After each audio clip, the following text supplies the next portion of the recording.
En við byrjum hins vegar á þessu. Sykur mesti skaðvaldur í vestrænu mataræði og megin orsök offituvandans ásamt sykursýki 2 og margra hjarta- og kransæðarsjúkdóma sem herja á hinn vestræna heim. Þetta segir Dr. Asim Malhotra, breskur hjartalæknir sem barist hefur fyrir sykurskatti í Bretlandi til að draga úr óhóflegri sykurneyslu þar í landi. Hann vísar því alfarið á bug að með skattlagningu sé forræðishyggjan við völd, heldur tali tölur sínu máli. Og besta dæmið það sé aukin skattlagning og hert regluverk í tengslum við sígarettur. Hann fullyrðir að það hafi borið árangur og dregið úr reykingum og það sama muni gilda sykurneyslu. Malhotra var einn af aðalfyrirlesurunum á Foodloose-ráðstefnunni sem haldin var í Hörpu í dag og fjallaði áhrif sykurs á heilsuna. En við ræddum hins vegar við hann snemma í morgun. Welcome to the program, Dr. Malhotra. Thank you for having me. You have been campaigning against sugar and high-carb diet worldwide. Why?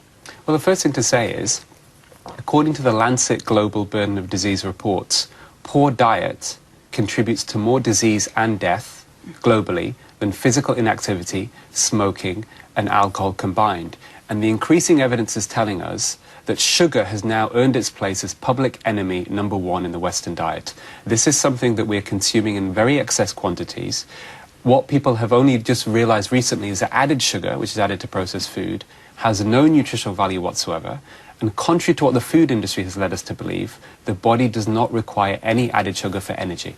What have you seen in your patients as a cardiologist, in terms of changed diet habits? Can you give us an example? In my 15-year career as a doctor, I've seen a huge change in terms of the demand on the health service, mostly being driven by diet-related disease.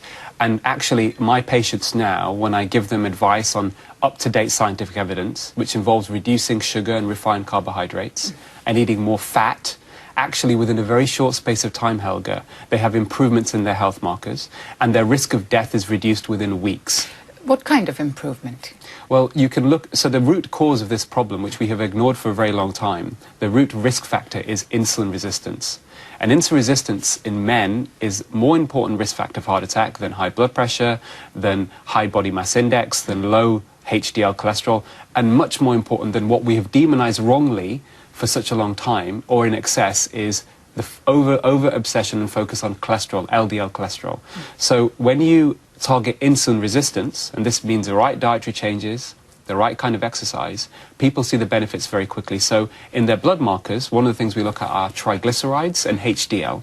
And within weeks, people's HDL, good cholesterol, can go up, and their triglycerides can go down. And that is actually a much more reliable marker of your risk of heart attack than anything else. Just by taking out sugar and simple carbs? Absolutely. So why do we get insulin resistance? It's a very good question. Insulin resistance is really multifactorial. In terms of diet, it's based upon people eating too many starchy or refined carbohydrates and added sugars. And also, it's now linked to increased consumption of vegetable oils that are high in omega-6, like sunflower and corn oil. Combine that with lack of activity, increased stress, basically a lot of what people are having to cope with in modern Western environment, then you've got a recipe for a public health disaster, and we're actually having to deal with the consequences of that now. Has our health gotten much worse in terms of heart diseases and cancer, for example, the last 30 years? Yeah, well, what's interesting is the biggest decline in cardiovascular death rates has happened predominantly because of reduction in smoking. But that has now started to plateau, and we're seeing trends that this may be increasing because of diet-related diseases. But cardiovascular disease globally, Helga, is still the #1 cause of death, responsible now for about 20 million deaths per year, and in the next 10 years, that's going to increase significantly. And you think all this is because of bad diet? I think poor diet is the most important factor for cardiovascular disease. 80% of cardiovascular disease in general is related to poor lifestyle factors, but the majority of that is because of poor diet. Tell us how the dietary guidelines are now and how they should be in your view. One of the biggest mistakes, in my view, that we've made in modern medicine is wrongly demonizing fat for the last 3 decades. And what's happened as a result, the population has increased their consumption of refined carbohydrates, processed vegetable oils, and it's caused an epidemic of type 2 diabetes and obesity. What we need to do is reverse those dietary guidelines and promote a dietary pattern that promotes whole foods, some of which are very high in fat, and very quickly people's health markers will improve. Now, a recent report that was published in the UK called for changed dietary guidelines, said the medicine has been wrong the last 30 years, recommending low carbs, sugar-free, high-fat diet. This report has been criticized. A medical director of British Heart Foundation says this country's obesity epidemic is not caused by poor dietary guidelines, it is that we are not meeting them. Chief nutritionist at Public Health England said, in the face of all the evidence calling for people to eat more fat, cut out carbs and ignore calories is irresponsible. What is your response to that? I think what's irresponsible is the fact that the establishment has misled us based upon flawed science, but continues to mislead us despite overwhelming scientific evidence to the contrary. And at the heart of our report, Helga, was the fact that we were attacking these so-called guideline bodies and the fact that they have been blinded or they're not changing according to the evidence in terms of their guidance. I'm not surprised they've come back and attacked us, because we were essentially attacking the establishment, and rightly so. There has been collusion between academic institutions, government bodies, with the food industry for financial gain at the expense of public health, and this is where the biggest scandal is. But like the 30-year-old dietary guidelines on reducing fat or removing fat was maybe an extreme.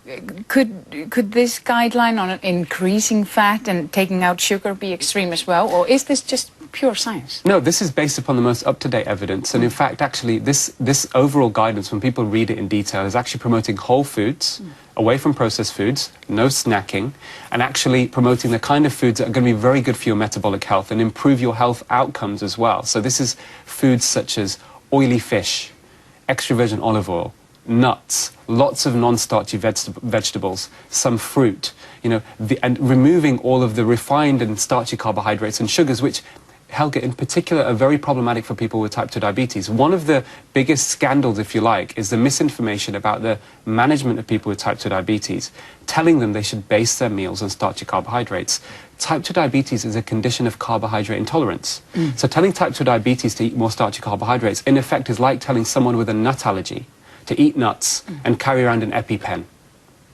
The only people benefiting from this are going to be the food industry and the processed food industry, and actually the drug companies, let's be honest, because actually there is a huge market around diabetes drugs, and in fact a lot of these diabetes drug companies, they sponsor these you know, so-called guideline bodies, and that contributes to this misinformation. What we need to do is actually reverse type 2 diabetes, which can be done and has already been done by a GP in England with many of his patients by ignoring the conventional guidelines, cutting out the refined carbs and sugar and advising his patients to do so. And he has managed to reduce medications, take people off insulin, and even reverse type 2 diabetes in his patients. We have that real-world evidence. But fat isn't fat, so you're saying people can't always, every day, binge on bacon, for example? No. This is, again, this is not a processed food. I mean, bacon is a processed food. I have no issue with bacon occasionally, but this is actually promoting whole foods. But what it means is actually, I'm glad you've raised this, because when people don't eat macronutrients, they eat food. But foods that are higher in fat tend to keep you fuller for longer, and also, they also have the least impact on insulin and glucose responses in the blood. And if we know that insulin resistance is a big cause of these problems, clearly eating more fat is going to be one of the mechanisms to reduce insulin resistance. And Helga, to be honest, I used to follow conventional advice. I've always been active. I've been a sportsman. I've captained sports teams at school and university. Yeah, I followed conventional advice, and my food used to be sugared cereal in the morning, orange juice, go to the gym before going to work, bottle of Lucozade. Mid-morning, I'd be hungry again. I'd have a chocolate bar, then I'd have pasta and a panini for lunch, and then this cycle would continue. I'd always be hungry, and I thought this was normal. And when I looked at the data and the evidence and realized I'm harming my health, I actually changed my dietary pattern to the one that we've recommended, based upon the evidence, and I don't feel the same hunger anymore. I can eat 2 or 3 meals a day. I feel energized. I didn't do it for the purposes of losing weight. I did it for health, but by chance I lost about 1 stone of weight around my belly. And actually, I know I'm in much better metabolic health and certainly reducing my risk of heart disease. But you advise people to remove sugar from the diet. That's easier said than done. There is sugar in bread, ketchup, dairy products, whatever. Helga, it's a very good point you raise, and that's why we need government regulation. because sugar has become almost unavoidable. Hidden sugars. Foods that are being marketed as healthy by the food industry, but are loaded with sugar based upon this low-fat message. And that's why government need to intervene to remove this, what I call an environmental toxin, which is when it's consumed in excess, a food environmental toxin when consumed in excess.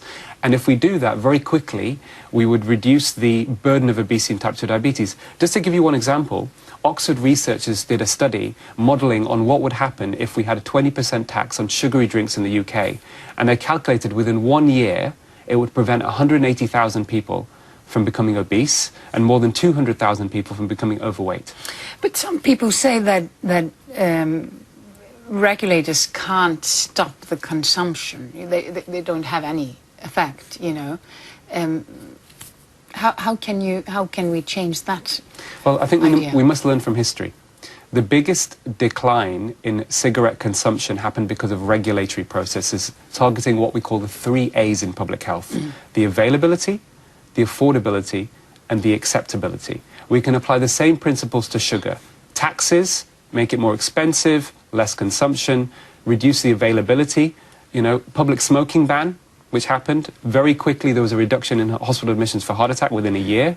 And I think for sugar we can apply the same principles. And if we do that through government intervention, then we are actually very quickly going to reverse this epidemic of type 2 diabetes and obesity and make the population healthier and happier. Thank you for being with us. Thank you, Helga.